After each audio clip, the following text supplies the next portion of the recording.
Salut à tous, c'est Ben, je suis très content de vous retrouver pour ce qui est la dernière preview. Et oui, on arrive à la fin de la présentation des 16 équipes de Betclic Elite, et si vous avez regardé les deux précédentes vidéos, que je vous encourage à aller voir, eh bien vous savez qu'aujourd'hui, cette vidéo est consacrée aux équipes que je vais classer dans le top 5 du championnat. Allez, sans plus perdre de temps, découvrons quelle est l'équipe que j'imagine classée à la 5e position en fin de saison. Et oui, pour commencer cette vidéo, nous allons parler de Dijon, que je vois donc prendre la 5e place. Je vous vois déjà vous offusquer derrière votre écran en disant « Mais comment tu peux mettre Dijon devant Cholet, devant Saint-Quentin ou même Nanterre? C'est un scandale, blablabla. » Alors oui, je tiens à préciser que mes propos n'engagent que moi et que je pense avoir suffisamment étayé mes propos dans les deux précédentes previews sur tous les clubs afin de justifier ma pensée et que ce n'est pas un classement et une estimation que je sors totalement du chapeau. J'ai bien sûr pas la science infuse et la saison n'a pas encore démarré. Donc oui, forcément, essayer de deviner qui va finir devant qui, c'est un petit peu la loterie, surtout qu'on est simplement à la pré-saison. Et je serais ravi de m'être trompé sur certains clubs qui vont surperformer ou malheureusement sur d'autres qui vont sous-performer. On sait tous à quel point ce championnat est homogène et il y a toujours des bonnes ou des mauvaises surprises. Cela étant dit, eh bien, je vous avoue quand même que j'ai fortement hésité à attribuer la 5e place à Dijon ou à un autre club que j'ai placé dans la dernière preview et qui concernait les clubs qui avaient un objectif play-off. Alors, Dijon, oui. Eh bien, Dijon, j'ai envie de dire qu'on connaît très bien l'effectif. Aussi bien les supporters dijonnais que les suiveurs de la Pro A, de la Jeep Elite ou de la Betclic Elite. Car oui, à la vue du recrutement effectué par les Dijonnais, eh bien, on a l'impression de revenir un petit peu quelques saisons en arrière. Axel Julien, Marquis McDuffie et Gavin Ware sont de retour au bercail, comme on dit. Ou même Ilias Kamardine, qui a été prêté par Dijon ces 2 dernières saisons en Pro B, du côté de Évreux et de Vichy. Jean-Philippe Daly aussi est de retour au club, après avoir joué avec l'équipe espoir de Dijon il y a 7 ans. Les seules têtes donc inconnues dans ce mercato dijonnais, eh bien ce sont Kyler Edwards et Christian Sengfelder qui arrivent respectivement de la J-League et du championnat allemand. Du côté des départs, on peut noter le départ de Gregor Rovat, le Slovène, et surtout les Dijonnais pourront regretter le départ de leur soldat, Jacques Alinguet, qui a passé 8 saisons au club. Ça, c'est vraiment un départ impactant pour tout ce qu'a amené Jaco, à la fois sur le terrain en étant l'âme de l'équipe, le capitaine défensif de Dijon, mais aussi en dehors en étant forcément l'une des figures historiques dijonnaises, en ayant passé 8 saisons au club. Mais côté figure historique à Dijon, on est quand même pas trop mal servi. On pourrait presque parler d'une grosse continuité, puisque il y a le trio qui se connaît parfaitement, composé de David Holston, Axel Julien et Laurent Leniam. Robin Ducoté également a été formé au club. Marquis McDuffie a déjà passé une saison du côté de Dijon et était d'ailleurs le meilleur marqueur de l'équipe il y a 2 ans, aux côtés d'ailleurs dans la raquette de Gavin Ware. Donc beaucoup de joueurs ont déjà évolué à Dijon, mais surtout ont déjà évolué ensemble, sans oublier les rescapés de la saison dernière, Alan Dokossi et Joshua Obiedze. Alors on dit parfois qu'il ne faut pas faire du neuf avec du vieux, mais l'avantage qu'aura Laurent Leniam, c'est quand même d'avoir des joueurs qui connaissent parfaitement son système et les automatismes vont revenir vraiment très vite. Côté budget, la JDA possède des moyens conséquents, certes très largement derrière les locomotives que peuvent être Monaco et Lasvel, mais Dijon, avec le 5e budget et la 7e masse salariale la saison dernière, eh bien, dispose de moyens très confortables. Et malgré ces moyens assez confortables, eh bien, les résultats dijonnais la saison dernière ont été assez mitigés, puisque le début de championnat a été assez mauvais, je pense qu'il faut employer ce terme-là. Les objectifs en début de saison étaient de terminer dans le top 5 et de décrocher une place en Coupe d'Europe, que Dijon d'ailleurs a disputé, puisque Dijon disputait depuis de nombreuses années l'ABCL. Eh bien, au bout de 15 matchs de championnat, soit quasiment à la moitié du championnat, eh bien Dijon était 13e avec un bilan de 6 victoires et 9 défaites. Le coach Nenad Markovic a donc été remercié et c'est l'emblématique Laurent Leniam qui est revenu à la barre avec l'objectif, toujours, de ramener Dijon en play-off. Objectif raté, vraiment de peu pour la JDA qui a terminé 9e du dernier exercice, mais a en quelque sorte sauvé sa saison en remportant la Coupe de France face à Strasbourg, ce qui a d'ailleurs permis aux Dijonnais d'être engagés pour le tour préliminaire de la FIBA Europe Cup, 4e Coupe d'Europe, mais bon, c'est toujours mieux que rien. Et pour atteindre l'objectif de cette saison qui sera probablement d'être dans le top 6, autrement dit de se qualifier pour les playoffs en s'épargnant un play-in de tous les dangers, eh bien Laurent Le Niam pourra s'appuyer sur ses cadres, David Holston en tête et bien sûr sur quelques jeunes joueurs prometteurs qui devront prendre du galon au fur et à mesure de la saison. C'est pour ça que je vais vous présenter 3 joueurs qui selon moi seront les joueurs à suivre côté Dijonais cette saison. Il y aura bien évidemment David Holston, Marquis McDuffie et également le retour du prêté Ilias Kamardine. Alors David Holston, je pense que tout le monde le connaît. Il est l'un des joueurs les plus marquants de l'histoire du championnat de France et de la dernière décennie.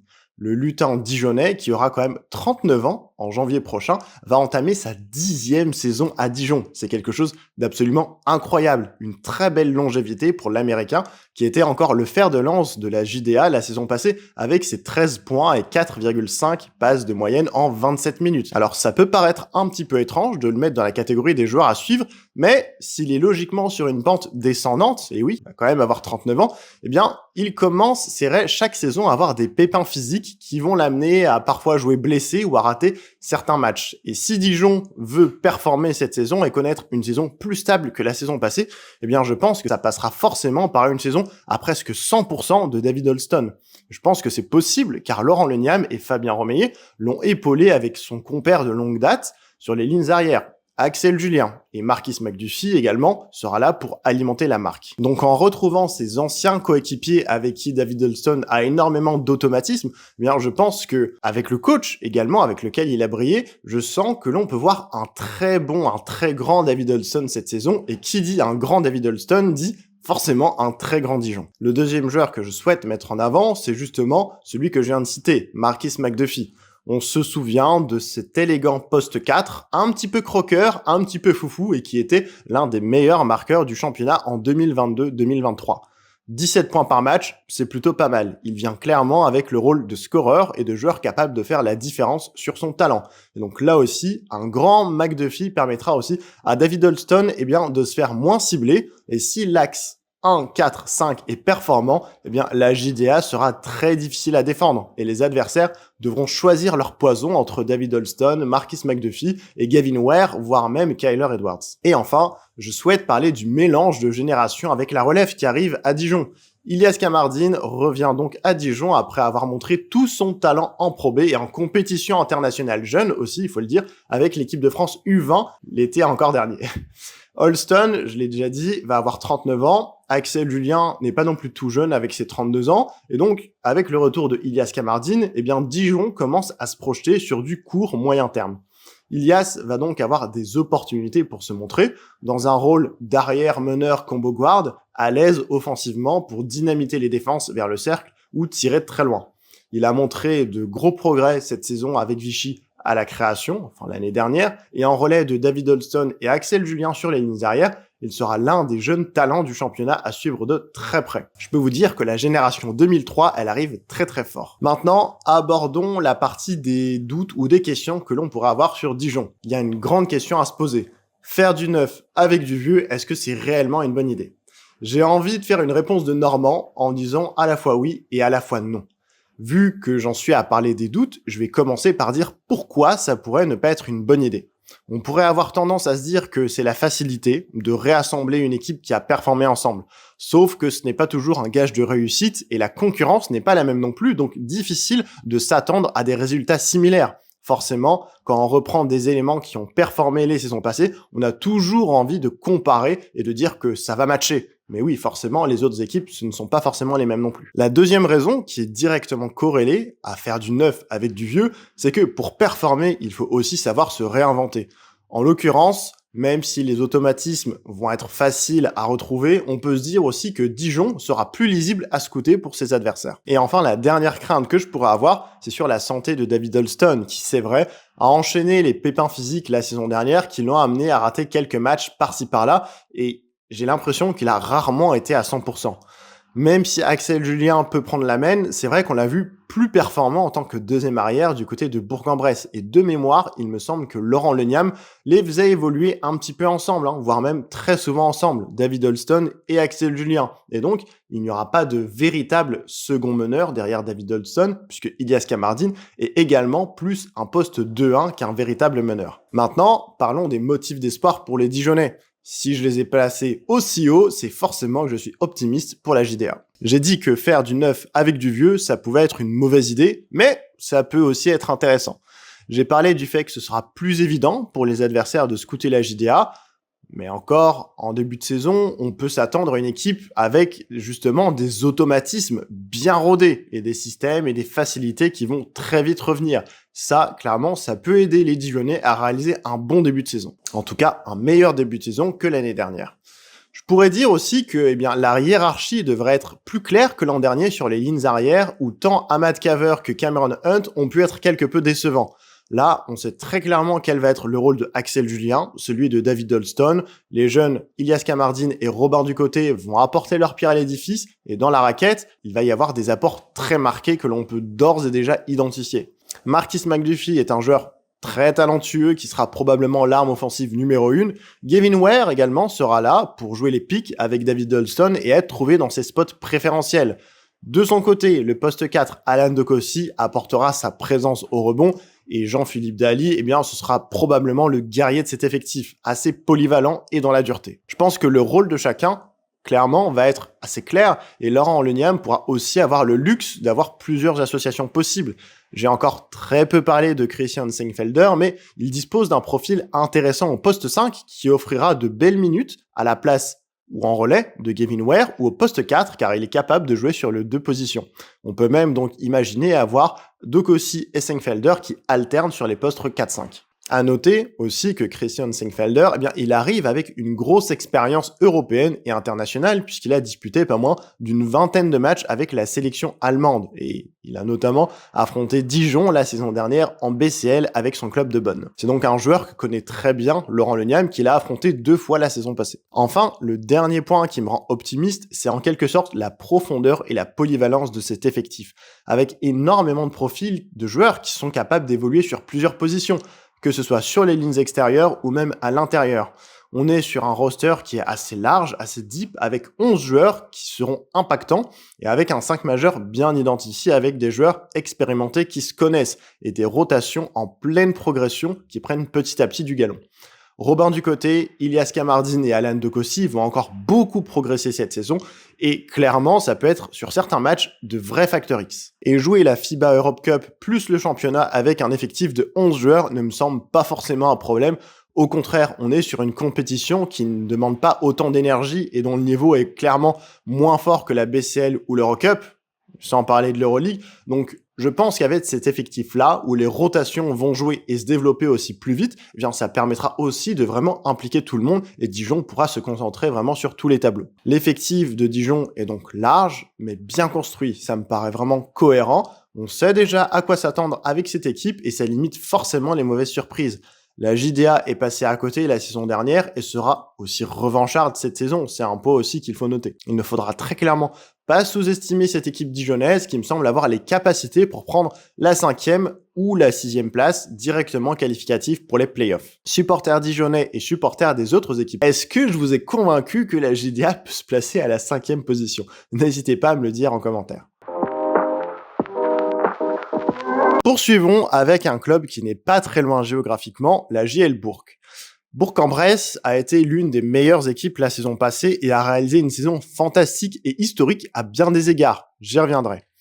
Honnêtement, je pense que ça risque d'être assez compliqué, voire même très compliqué pour Bourg de réaliser une saison du même acabit, tant en championnat qu'en Coupe d'Europe. Mais la JL est désormais un club qui figure parmi les meilleurs clubs du championnat, tant en termes de résultats sportifs que de structuration, voire même de communication. C'est donc un club modèle qui ne voudra certainement ne pas s'arrêter là. Après une saison pleinement réussie, voyons quels ont été les mouvements opérés à l'intersaison. Il y en a eu pas mal. Et oui, c'est le jeu lorsqu'on n'est pas forcément un très très gros club et que l'on performe. Forcément, ça attire des convoitises. On voit que c'est quasiment tout le 5 de départ qui est parti de Jaquan Lewis à Bodian Massa, en passant par Jeremy Morgan, Bryce Brown ou encore le leader et la grosse perte de cette intersaison, Isaiah Mike, qui va découvrir et goûter à l'Euroleague avec le Partizan Belgrade. Du côté des arrivées, là aussi, la colonne est plutôt bien garnie, puisque 8 joueurs sont arrivés, en comptant Wilson Jack, qui devrait avoir relativement très peu de temps de jeu. Le mercato permet de bien mesurer que Bourg a acquis quand même une belle réputation et sert dorénavant de club tremplin à des joueurs qui sont en pleine progression et qui visent le plus haut niveau ou alors qui l'ont connu. C'est notamment le cas avec les signatures de joueurs comme Xavier Castaneda ou encore de Joel Ayayi ou Jordan Usher. On peut noter que quelques joueurs sont restés, à commencer par les désormais historiques Maxime Courby et Hugo Benitez. Sur les postes intérieurs, le surprenant biélorusse Maxime Salach, qui est arrivé surprise la saison dernière pour remplacer Pierre Pelos, a rempilé pour une saison supplémentaire, et le guerrier Kevin Kokila sur le poste 5 sera lui aussi toujours présent, après avoir rapidement gagné sa place dans l'effectif bressan, lui qui était signé pour être le 3e pivot dans la hiérarchie et qui au final a débuté beaucoup de matchs grâce à sa hargne et à son abattage défensif. Je disais dans l'introduction que Bourg faisait dorénavant partie des gros ou des presque gros du championnat. C'est vrai qu'avec le 4e budget et la 4e masse salariale la saison dernière, Bourg ne pourra pas dire le contraire. Et ce qui est fort, c'est que les résultats suivent. Oui, parce que la Jeu a terminé 3e de la saison dernière, a fait trembloter Monaco en demi-finale des playoffs, et surtout, les Bressans ont été époustouflants en Eurocup, en ayant été jusqu'en finale, malheureusement perdus face à Paris. Et pour clore cette magnifique saison, la JL avait dans ses rangs un certain Zachary Rizaché, que vous devez certainement connaître, puisque Zachary, ce n'est nul autre que le dernier numéro 1 de la draft NBA. Et ça, c'est bel et bien Bourg-en-Bresse qui en a profité, et pas l'Asvel qui n'a pas su développer et tirer profit de l'exposition médiatique du jeune ailier, qui a été l'une des principales raisons du succès de la JL l'année dernière. Alors oui, cette saison va être très dure pour le club de l'Ain, ne serait-ce que pour faire aussi bien, tant en championnat qu'en Coupe d'Europe, car Bourg, oui, est de nouveau engagé en Eurocup. Du côté des joueurs à suivre, je vais parler de 2 joueurs qui seront présents sur les lignes arrière, Hugo Benitez et Xavier Castaneda. Le premier, Hugo Benitez, est désormais propulsé meneur numéro 1 de cette équipe. Il n'aura plus de meneur américain devant lui.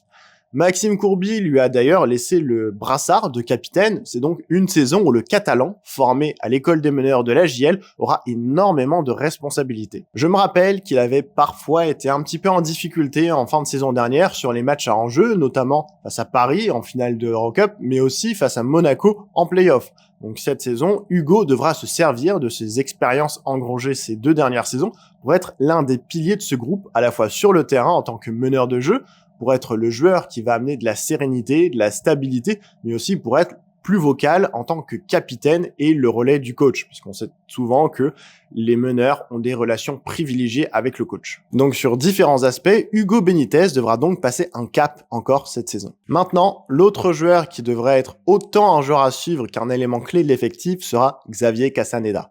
C'est un arrière de petite taille avec un potentiel offensif très intéressant, qu'il a démontré ces 2 dernières saisons, du côté de l'université d'Akron en NCAA ou bien à Lavrio en Grèce la saison passée où il a performé avec 15 points de moyenne en seulement 24 minutes. Lavrio est d'ailleurs un club renommé pour son scouting de joueurs américains puisque c'est le club grec qui a notamment fait découvrir au reste de l'Europe un certain Alpha Diallo et Kyle Holman, 2 joueurs que l'on connaît très bien en France, Alpha Diallo à Monaco et Kyle Holman qui est passé par Paris Basket.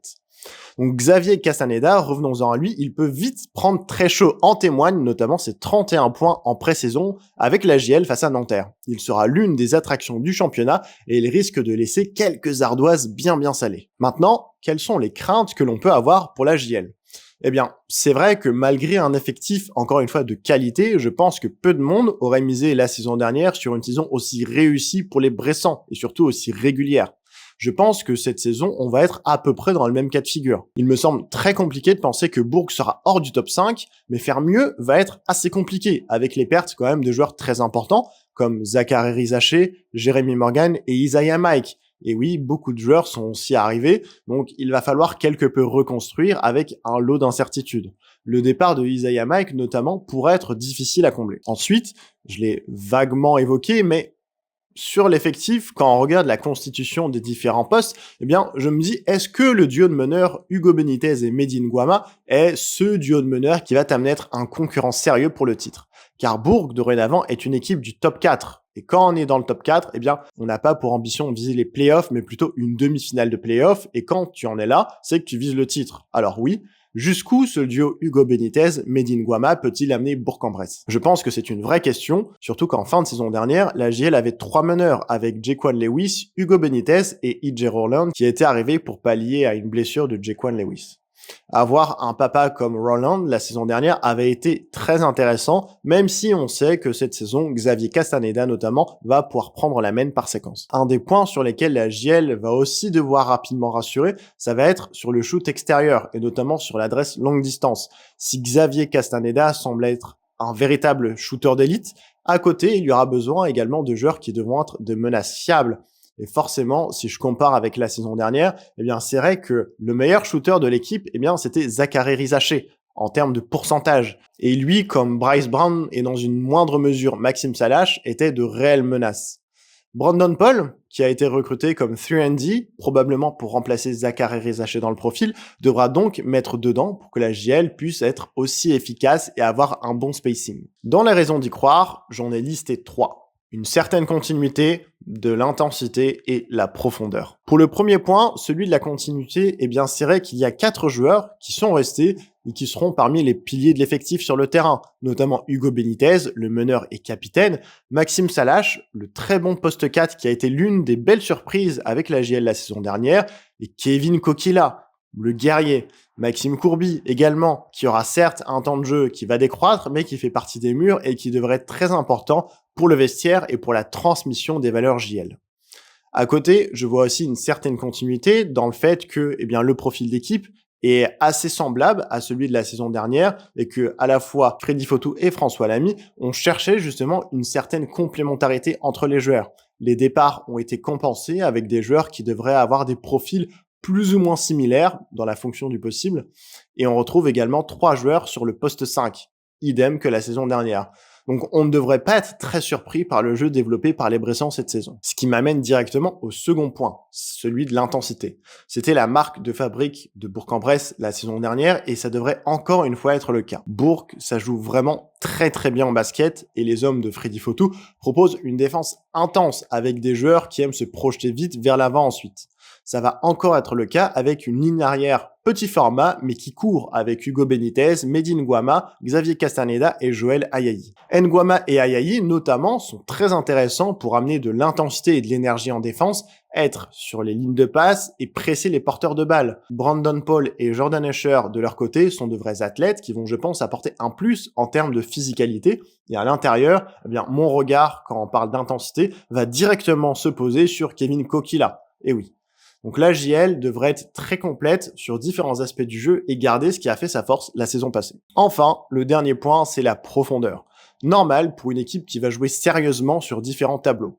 11 joueurs interchangeables, 3 pivots avec un Jean-Marc Pansat qui voudra montrer qu'il peut passer le cap entre être un joueur dominant en Pro B à celui de bonne rotation dans un très bon club européen. Et comme l'a dit François Lamy, l'effectif a été construit avec des joueurs polyvalents pour pouvoir compenser d'éventuelles blessures en cours de saison. Clairement, on n'est pas loin d'une petite armada pour la JL avec un coach qui a prouvé qu'il avait la recette pour rivaliser avec les mastodontes du championnat. Objectif top 4 pour Bourg avec peut-être le futur sélectionneur de l'équipe de France à sa tête. Pour la prochaine équipe, on va encore une fois rester dans la région. Si je vous dis Quenelle, si je vous dis Praluline ou Bouchon, vous pensez à Lyon, évidemment. On va parler de l'Asvel. Côté Mercato, chez l'Asvel, on a essayé de rajeunir un effectif qui était très vieillissant. 6 départs et 5 arrivées. Parmi les départs notables, il y en a 3 qui peuvent attirer l'attention. Celui de TLC, Timothée Luau-Cabarro, en partance pour Baskonia, après avoir connu une saison aussi intéressante que frustrante avec des rôles et une utilisation parfois très différentes. On peut aussi noter, toujours en Espagne, le départ de Yousfal, qui après quelques saisons passées au club, là, mon sentiment, c'est que à la fois le club, mais aussi le joueur voulait peut-être passer à autre chose, et ça va être très intéressant de voir ce que le grand Yous va produire du côté Blaugrana, sous les couleurs du FC Barcelone. Et enfin, le dernier départ, j'ai envie de dire notable, c'est celui de Noam Yakov, en qui l'Asvel fondait des espoirs, et qui s'en va du côté de l'Hapoel Tel Aviv, qui décidément crée une sacrée armada pour jouer l'Eurocup. Alors, le départ de Noam Yakov, est-ce que c'est un autre aveu de faiblesse pour le projet de développement de jeunes joueurs pour Villeurbanne? Je vous laisserai vous exprimer à ce sujet en commentaire. En tout cas, quand je disais que l'Asvel avait rajeuni son effectif, c'est parce qu'ils ont été chercher et recruter des joueurs prometteurs sur la pente ascendante de leur carrière, mais pas aussi jeunes que Noam Yakov.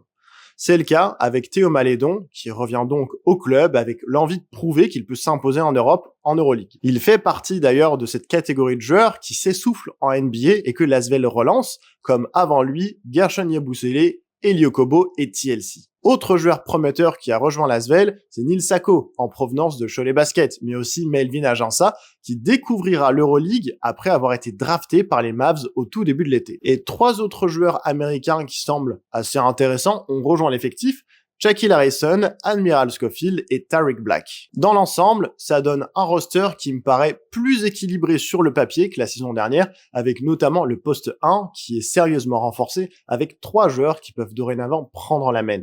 Avoir Paris Lee, Shaquille Harrison et Théo Malédon à ce poste est une très très bonne nouvelle pour Pierrick Poupet. Ça va globalement offrir plus de rotation sur les lignes extérieures, de quoi aussi permettre de mieux exploiter et de gérer le temps de jeu de Nando De Colo qui clairement ne peut plus assurer 25 minutes tant en championnat qu'en Euroleague. Et je trouve même que le secteur intérieur me semble intéressant avec Nil Sako dans le rôle du 3e pivot et de la 3e option qui apportera de la verticalité et une présence au rebond qui sera certes très différente de celle de Yus Fall, mais potentiellement bien meilleure que celle de John Egbunu qui avait débuté la saison passée avec l'Asvel. Et là où je dis que l'équipe semble plus équilibrée avec une ligne extérieure plus fournie, eh bien c'est que Nando De Colo, qui avait le rôle du créateur principal de l'équipe l'an dernier, alors que son absence s'est faite cruellement ressentir à certains moments de la saison, eh bien, ça a parfois obligé tantôt TJ Parker, tantôt Gianmarco Pozzecco à utiliser TLC comme un créateur, ce qui n'est pas véritablement sa force et ça n'a pas réellement fonctionné.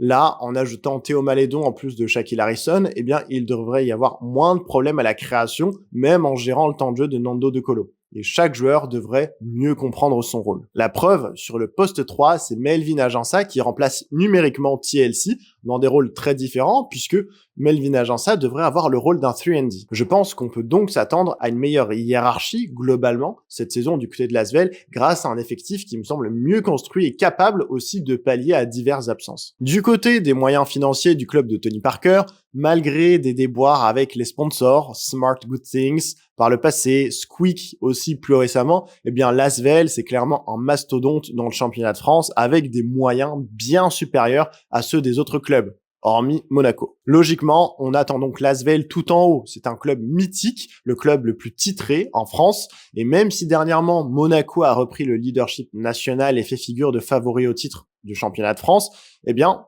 c'est vrai que l'Asvel fait toujours office de favori. L'an dernier, la saison a été assez délicate quand même pour l'Asvel avec des résultats sportifs en deçà des attentes sur tous les tableaux, avec une élimination précoce en Coupe de France et en Leaders Cup, une 4e place de la saison régulière et une défaite en demi-finale des playoffs face à Paris, sans parler de l'Euroleague où l'Asvel a terminé à l'avant-dernière place. Le tout en ayant eu 3 coachs différents. Une saison donc à oublier, même si la fin de saison a été plus intéressante avec Pierrick Poupet qui a bien repris l'équipe et qui aura été l'une des rares satisfactions rodaniennes. Dorénavant, avec des joueurs qu'il connaît bien, avec un mercato dans l'ensemble plutôt réussi, eh bien, je pense que l'objectif de l'Asvel se doit de terminer dans le top 3, voire si possible même dans le top 2. On a vu l'année dernière que l'avantage du terrain a probablement joué dans la défaite en demi-finale contre Paris, donc l'Asvel se doit de faire une grosse saison régulière pour d'une part éviter de tomber dans la partie de tableau de Monaco, idéalement il faudrait les rencontrer en finale, donc c'est-à-dire éviter la 3e place, mais aussi terminer 2e pour avoir l'avantage du terrain en demi-finale, ce qui peut être très important. Donc si l'Asvel veut mettre toutes les chances de son côté pour retourner en finale, eh bien ça doit être objectif top 2. Et pour remplir cet objectif, Pierrick Poupet sera toujours à la tête de l'équipe et il devra s'appuyer sur des joueurs cadres comme Geoffrey Lauvergne ou Paresli notamment. Mais il va aussi y avoir des joueurs à suivre dans cette équipe et je vous en propose 2. Shaquille Harrison et Théo Malédon, 2 des recrues qui sont venus renforcer les lignes extérieures. Shaquille Harrison, commençons par lui, c'est un inconnu en France et même en Europe puisqu'il a alterné dans sa carrière entre la NBA et la G-League. Si je le place dans les joueurs à suivre, c'est parce qu'il a des qualités défensives hors normes qui lui ont valu d'être nommé 2 fois meilleur défenseur de G-League. Il était d'ailleurs le meilleur intercepteur de G-League la saison dernière. C'est un défenseur reconnu qui va faire beaucoup de bien dans ce domaine-là à l'Asvel, car oui, les Villeurbanais ont énormément souffert dans ce domaine-là l'an passé. D'ailleurs, son profil à Shaquille Harrison, il n'est pas sans rappeler celui de Retino Bassoane, passé par l'Asvel récemment. Et sachant qu'il peut évoluer en tant que meneur ou en tant que deuxième arrière, eh bien Pierrick Poupet pourra aussi, en fonction des oppositions, l'aligner soit avec Paris Lee, soit avec Nando De Colo, ou même avec Théo Malédon ou Edwin Jackson. Gardez-le donc à l'œil parce qu'il pourrait très bien être le futur meilleur défenseur de Betclic Elite. Et en second joueur à suivre, eh bien, je vais bien sûr parler du Normand Théo Malédon qui s'est révélé à l'Asvel, ce qui lui avait permis de se faire drafter et de réaliser une saison rookie plutôt très réussie et intéressante du côté de OKC.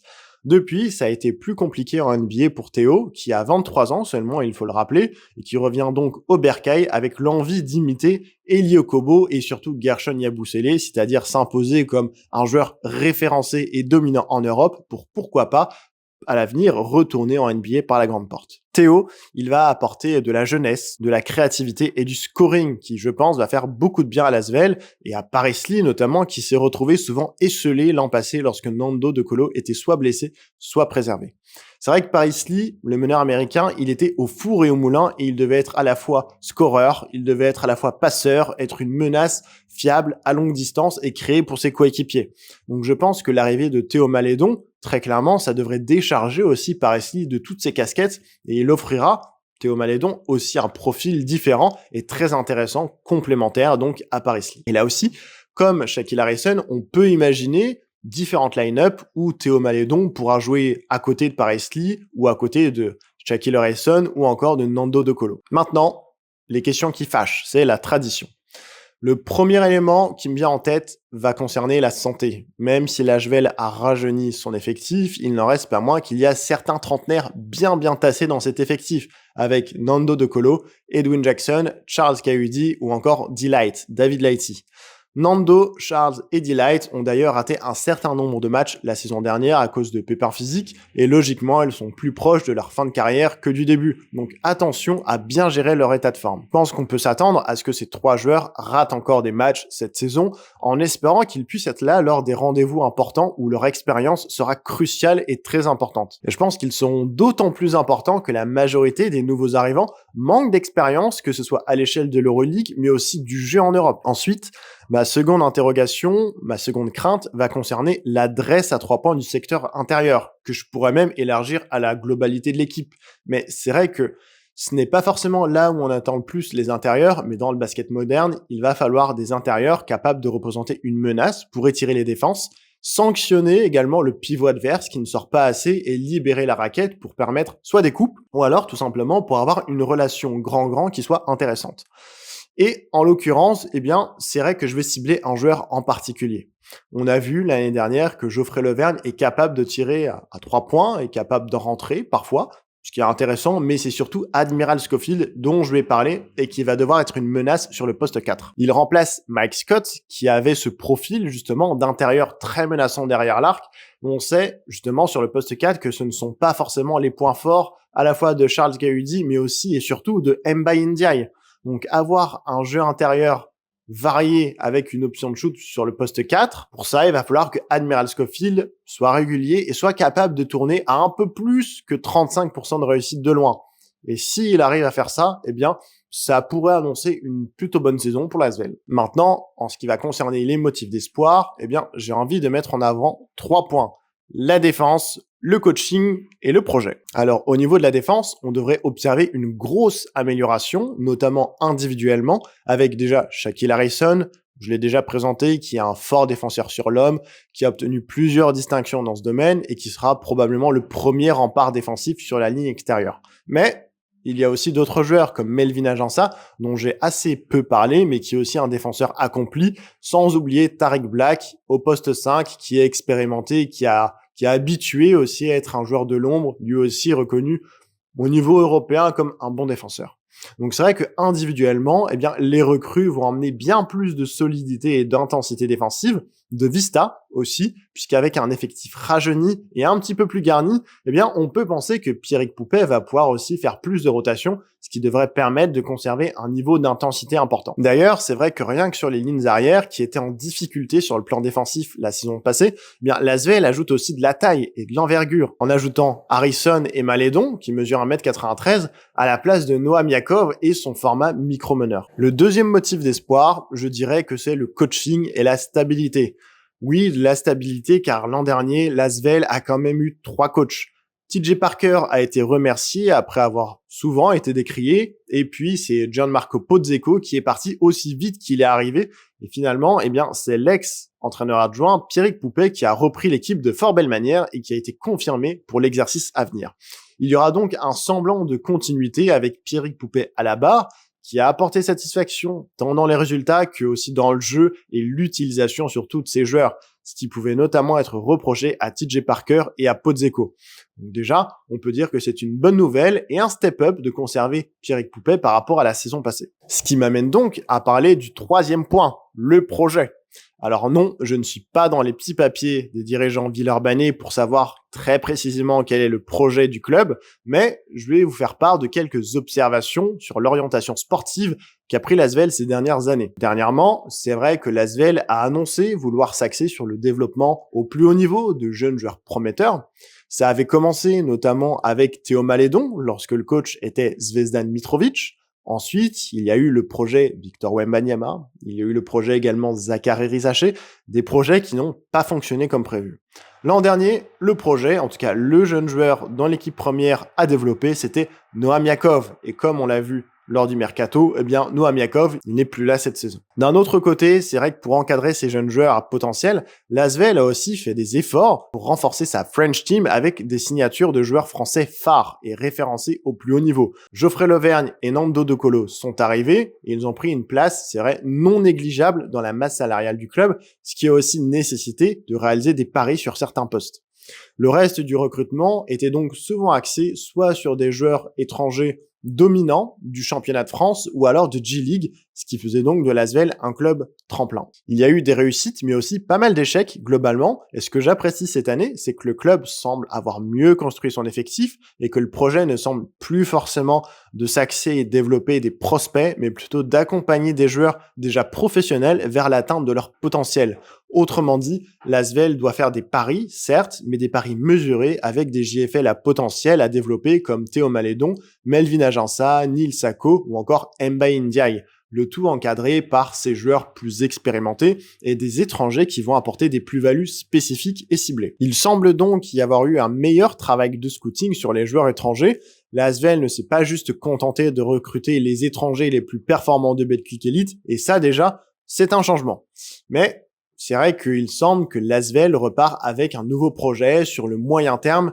Donc ça, c'est quelque chose de positif, même si forcément, il va toujours y avoir un lot d'incertitudes concernant certains joueurs étrangers. Je pense notamment à Tariq Black et Admiral Schofield, qui devront être performants. Il faudra probablement être patient avec cette équipe sur la scène européenne, mais pour la Betclic Elite, et malgré le fait qu'il y aura forcément une gestion des formes, des mises au repos de certains joueurs, l'ASVEL semble avoir le potentiel pour être très compétitif cette année et réaliser une meilleure saison régulière que lors du dernier exercice. Ce qui promet peut-être un top 2 pour l'ASVEL, comme je disais. Place désormais au Paris Basket, l'une des surprises de la saison passée. Une surprise dans le sens où, malgré un effectif très qualitatif et qui avait déjà fait ses preuves du côté de Bonn en Allemagne en remportant la BCL, eh bien, je pense que peu de personnes s'attendaient à une équipe de Paris aussi dominante sur tous les tableaux. Comme vous le voyez, il y a eu relativement peu de mouvements à l'intersaison côté joueurs, avec les départs de Justin Simon et de Mehdi Nguama qui étaient présents dans le roster de Tuomas Salo. Et puis, il y a également les départs des jeunes du club Kylian Malouaya et Mohamed Diawara. Évidemment, on va y venir. La grande nouvelle côté Paris, ça va être la découverte de l'Euroleague, ce qui explique la signature de joueurs bien connus des fans de l'Euroleague, avec l'ancien capitaine et monégasque Yacouba Ouattara, l'ancien pivot de l'ASVEL et du Zalgiris Kaunas Kevarius Ice, et également les arrivées de l'international allemand Maodolo et du shooter Dalton Holmes. Il y a eu quelques rumeurs de départ à l'intersaison aussi, notamment du côté du MVP TJ Short, de Colin Malcolm et de certains joueurs qui étaient en fin de contrat. Mais au final, eh bien, c'est la quasi-totalité de l'effectif qui est toujours présent côté Paris. Ce qui donne donc un roster de 15 joueurs, un roster très large aujourd'hui, sauf si des annonces ont été faites le temps que je sorte cette vidéo. De quoi offrir beaucoup de flexibilité au nouveau coach, Thiago Splitter. Et oui, j'ai mis du temps à en parler, mais c'est vrai que l'autre surprise avec la découverte de l'Euroleague, c'est qu'il y a ce séisme avec le départ de Tuomas Isalo, le coach finlandais. Tuomas est parti rejoindre un staff NBA et ne découvrira donc pas l'Euroleague avec le club de la capitale. Une opportunité qu'il ne pouvait pas refuser, mais qui lui vaudra quand même une bataille juridique avec le Paris Basket, qui espérera au passage gratter quelques indemnités. Justement, parlons un petit peu des pépettes. Paris, c'est un club récent, on le sait, détenu par David Kahn, qui a mis les moyens pour faire progresser le club de la capitale d'année en année, et ça à tous les niveaux. Sportif, marketing et communication, avec également l'arrivée de l'Adidas Arena dans laquelle joue le Paris Basket depuis la saison dernière. Paris, c'est désormais un gros du championnat, 3 saisons seulement après avoir accédé à l'élite. Alors certes, avec des moyens financiers moins importants que ceux de Monaco et de l'Asvel, mais il ne faut pas oublier que l'année dernière, Paris évoluait en Eurocup. Donc cette année, avec l'intégration de l'Euroleague et la livraison de l'Adidas Arena, dans laquelle Paris va jouer à 100%, on peut penser que Paris va grignoter petit à petit son retard sur l'Asvel en termes de moyens financiers. Quand je parlais de saison surprise pour le Paris Basket, c'est tout simplement parce que Paris a été dominant. C'est vraiment le mot qui a caractérisé l'équipe l'année dernière. Paris a remporté la Leaders Cup, a remporté l'Eurocup, a terminé 2e du championnat et a perdu en finale face à Monaco. Une saison donc époustouflante pour les Parisiens. Et en dehors des résultats, c'est aussi la manière qui permet de décrire Paris comme une équipe dominante. La marque de fabrique de Paris, ça a été l'intensité et l'agressivité des deux côtés du terrain. Paris est clairement l'équipe qui a remporté ses matchs avec le plus gros écart en moyenne, et ça s'est notamment vu en Eurocup où Paris a tout écrasé sur son passage. Alors cette saison, peut-on s'attendre à autant de succès pour Paris ? Honnêtement, je ne pense pas. Alors, je vais spoiler un petit peu en partie mes craintes et mes motifs d'espoir, mais si Paris était aussi dominant, c'est aussi parce que Tuomas Isalo avait construit quelque chose avec cette équipe et que son système et sa philosophie marchaient complètement, aussi bien en championnat qu'en Eurocup. Son départ va forcément amener son lot de questions, et si je ne me fais pas de soucis pour Paris sur la scène nationale où les Parisiens semblent très clairement armé pour jouer le top 2 ou le top 3, eh bien, avec Monaco et l'Asvel d'ailleurs, c'est vrai que sur la scène nationale, ça pourrait être plus compliqué avec la découverte de l'Euroleague. On sera sur un autre rythme, un autre niveau, et on sait que l'apprentissage de cette compétition est toujours difficile, même si forcément, il y a toujours des exceptions comme Monaco. J'ai parlé d'un effectif qui avait relativement peu bougé. Qui seront donc les joueurs à suivre cette saison ? Je ne vais pas faire dans l'original, je vais parler du duo qui a porté le Paris Basket sur son dos tout au long de la saison dernière, TJ Shorts, le MVP, et le prince de Paris, Nadir Hifzi. Ces deux joueurs ont été dominants dans des styles différents, à la fois en championnat et en Eurocup. Là, je vais clairement être très curieux de voir comment va se faire leur adaptation à l'Euroleague et quelle va être leur utilisation également en championnat, alors que l'effectif parisien, vous l'avez vu tout à l'heure, eh bien, il est triplé sur tous les postes. Prenons le cas de TJ Shorts. On pourrait se dire qu'il n'a déjà plus rien à prouver avec ses 2 titres de MVP la saison dernière, celui de Betclic Elite et de l'Eurocup. D'ailleurs, TJ Shorts, depuis quelques saisons, il enchaîne les titres de MVP. Mais l'Euroleague, on le sait, c'est un niveau au-dessus en termes de niveau technique, de niveau physique et de niveau tactique. Et les équipes adverses vont forcément tout tenter pour réduire son impact, ses forces, et cibler au contraire ses faiblesses des deux côtés du terrain. On parle d'un petit gabarit, très rapide et explosif sur le premier pas, bon finisseur au cercle avec un jump shot dévastateur, mais qui a montré parfois des lacunes inquiétantes sur le tir à 3 points, soit en refusant des tirs, ou alors en ne sanctionnant pas des défenses qui étaient ouvertes. Défensivement, on peut aussi imaginer qu'il sera ciblé, même s'il est actif et présent dans le combat, et présent notamment du côté des interceptions. Encore une fois, ces doutes, je le répète, ne concernent pas ses prestations et ses performances en championnat, mais plutôt sa capacité à répliquer ce qu'il a pu produire en BCL et en Eurocup, voire même en Betclic Elite, à l'Euroleague, en espérant qu'on continue d'ailleurs le voir fréquemment briller et fouler les parquets de la Betclic Elite. Et j'ai au final un petit peu envie de faire le même constat avec Nadir Hifzi, certes dans un contexte différent. Nadir, il a montré toutes ses qualités de scoring et d'adresse à longue distance l'année dernière, dans un format aussi, lui aussi, de petite taille. Il sera lui aussi ciblé en défense et en attaque, on ne lui laissera rien. Il devra se coltiner des défenseurs redoutables, plus grands et avec plus d'envergure que lui. Donc pour Nadir, il sera aussi intéressant de voir s'il conservera le même rôle, donc le rôle de joker offensif de luxe en tant que 6e homme, ou alors peut-être qu'il sortira un petit peu plus de ce rôle de scoreur pur en créant aussi plus pour les autres sans pour autant devenir un gestionnaire. Là-dessus, sur son utilisation, c'est le Nadirifi, je vais être très curieux et je vais forcément observer avec grand soin ce que va proposer Thiago Splitter au Prince de Paris. Maintenant, parlons des doutes que l'on pourrait avoir pour le Paris Basket. J'ai déjà dit que je n'ai pas d'inquiétude concernant la scène nationale. En revanche, peut-on imaginer Paris faire aussi bien et être aussi dominant? À mon avis, cela dépendra en grande partie de 3 points. Le premier point, ça va être celui de la transition au coaching, puisqu'on va passer du système de Thomas Isalo, qui a fait de Paris un véritable rouleau compresseur, à celui de Thiago Splitter, qui est pratiquement un coach rookie, très clairement, dont on ne connaît pas encore réellement les préceptes de jeu.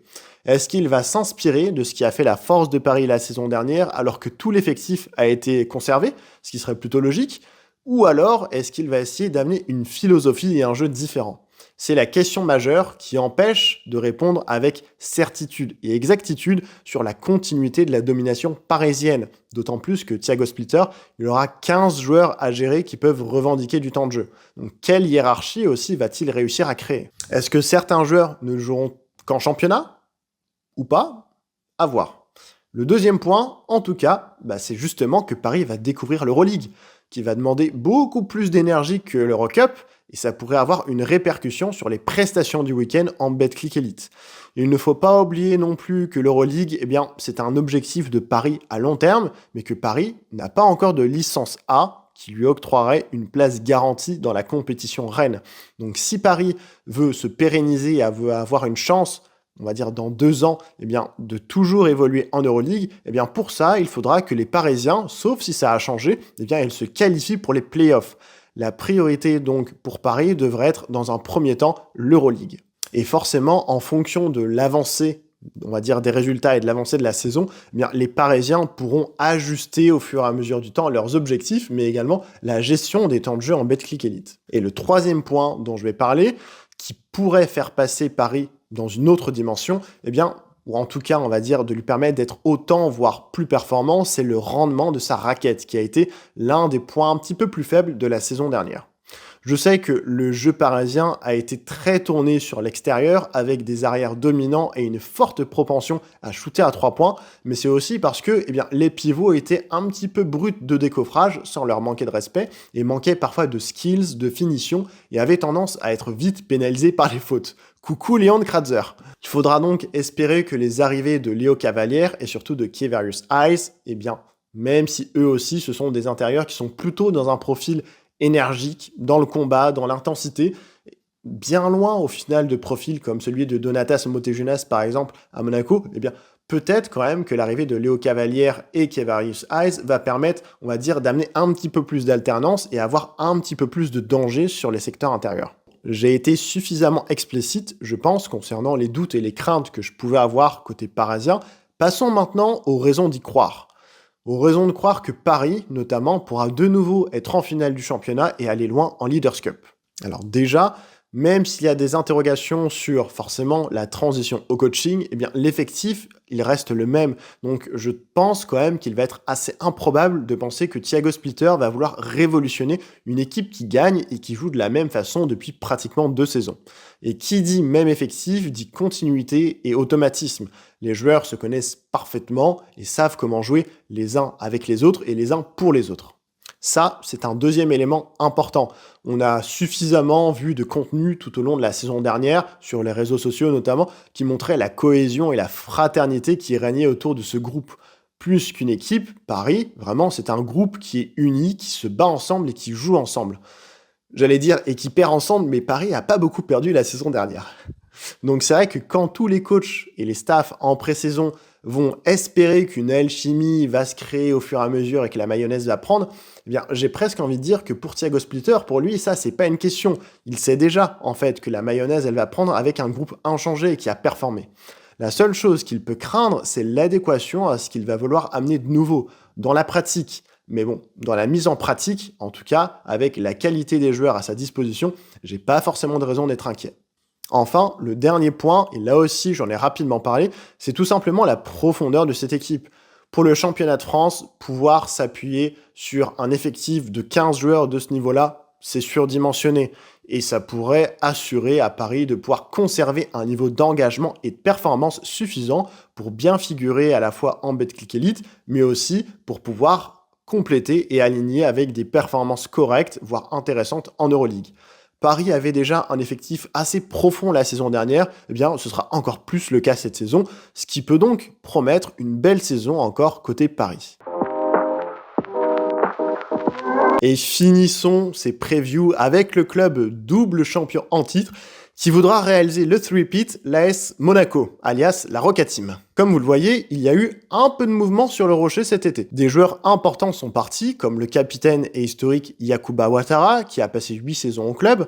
Donta Hall aussi est parti direction Baskonia. Kemba Walker, qui aura été au final plus un coup de com' qu'autre chose, sans surprise, a pris sa retraite. Et puis, il y a 2 autres départs notables, celui de Jordan Lloyd, du côté du Maccabi Tel Aviv, le héros monégasque dont les blessures récurrentes n'ont pas rassuré les dirigeants de le conserver avec son gros contrat. Et il en va de même pour John Brown, qui a terminé la saison avec une blessure à l'épaule et qui devrait être encore out quelques semaines, voire quelques mois. Un crève-cœur, si vous voulez mon avis, de voir partir Jordan Lloyd et John Brown, mais bon, business is business. Pour compenser ces départs, Sasa Obradovic va pouvoir s'appuyer sur le bourreau de Monaco lors des quarts de finale de l'Euroleague, Nick Calates, mais aussi sur Johan Bégarin, Fourkan Korkmaz, qui est la grosse signature de l'intersaison sur le rocher, et enfin sur l'ancien venu Vito Brown, mais également, j'allais l'oublier, sur le coéquipier de Nick Calates en sélection nationale, le pivot grec Georgios Papagiannis. Un mercato pour le moins intrigant, qui donne un effectif large et toujours aussi intéressant sur le papier, avec des cadres qui sont toujours présents, le MVP Mike James, Eli Okobo, Alpha Diallo ou encore Donatas Motijonas. Donc quand je parle de mercato intrigant, c'est parce qu'il y a 2 points notamment sur lesquels je doute d'avoir assez de connaissances, on va dire comme ça, pour les comprendre.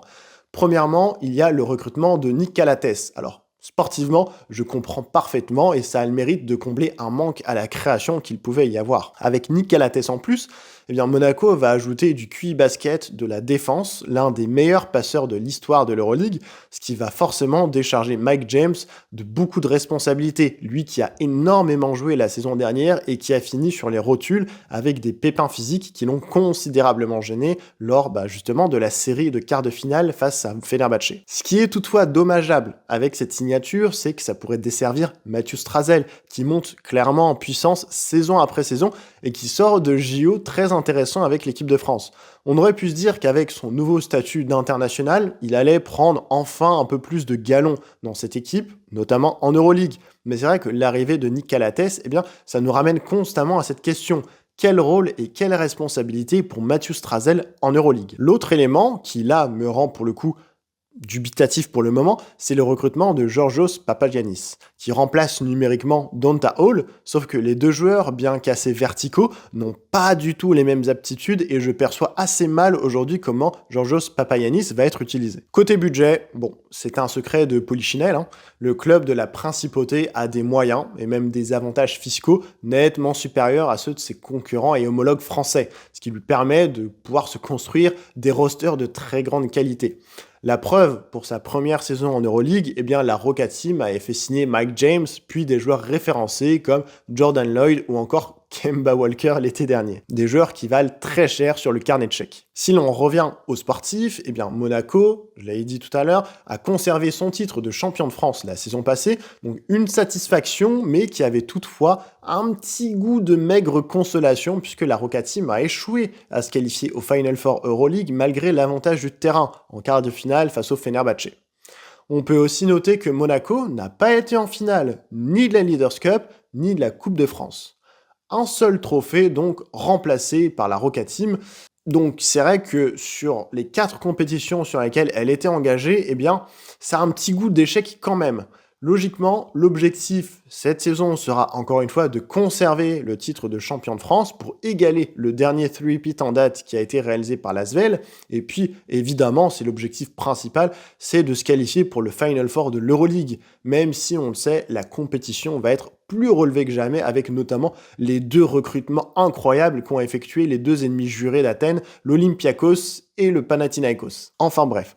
Tout ça pour dire que la Rocket Team sera encore une fois le favori du championnat, et ce, même si les Monégasques se sont vus retirer une victoire par la Ligue, faut le rappeler, pour manquement à la transparence et à l'équité sportive. Et c'est vrai que même si Paris Basket progresse dans la hiérarchie, on a vu la saison dernière qu'il y avait encore un niveau d'écart entre Monaco et Paris. Maintenant, vous commencez à en avoir l'habitude, je vais parler des joueurs à suivre du côté de la Rocket Team cette saison. Je vais personnellement partir sur Furkan Korkmaz et sur Mathieu Strazel. Commençons déjà par parler du Turc. C'est la signature phare de Monaco, ce sera l'une des attractions d'ailleurs du mercato Euroleague, puisque le Turc arrive avec un beau pedigree de 7 saisons intéressantes en NBA qu'il a disputé avec des responsabilités, on va dire, fluctuantes au sein des Philadelphia Sixers. En tout cas, c'était un vrai joueur NBA qui ne devrait pas avoir de mal à s'adapter au basket FIBA et qui a surtout comme principale qualité le shoot à 3 points. Et ça tombe bien, puisque c'est ce qui faisait défaut, notamment à Monaco la saison passée. Ajouter un sniper de son niveau sur le backcourt peut faire rentrer Monaco dans une nouvelle dimension, à condition que Furkan, justement, fasse respecter son statut de tireur d'élite.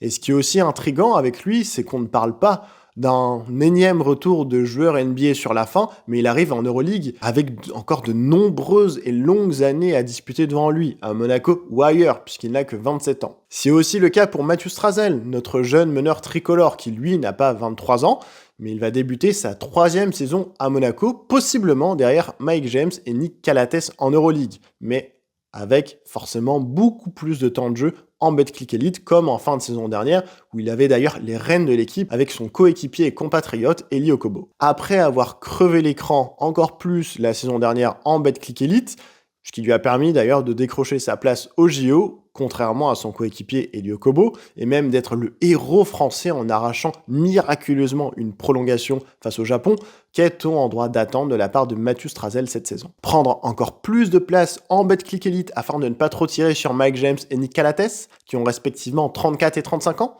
Eh bien, personnellement, au-delà de ça, je vais être attentif à ses performances et à son utilisation en Euroleague, car j'ai l'impression que malgré ses jeunes 22 années, Mathieu Strazel, il n'a déjà plus rien à prouver en Betclic Elite, et j'attends maintenant de voir s'il peut répliquer ce qu'il a montré en Betclic Elite en Euroleague, certes avec un temps de jeu moins important. Et ça, il en est très très clairement capable, à condition d'avoir du temps de jeu. Il n'est donc pas le seul protagoniste que je vais surveiller, suivez mon regard. Car oui, il est temps de parler des interrogations que l'on peut avoir. Directement en lien avec l'utilisation de Mathieu Strazel, je vais surveiller la gestion des joueurs de Sasa Obradovic, qui a parfois tendance à sursolliciter ses cadres et à ne pas utiliser tout son effectif, notamment en Euroleague. Donc monsieur Sasa Obradovic, une saison régulière d'Euroleague, ça se gère et il ne faut pas être étonné d'avoir des joueurs sur les rotules quand on ne s'appuie que trop peu sur son banc sur la saison régulière.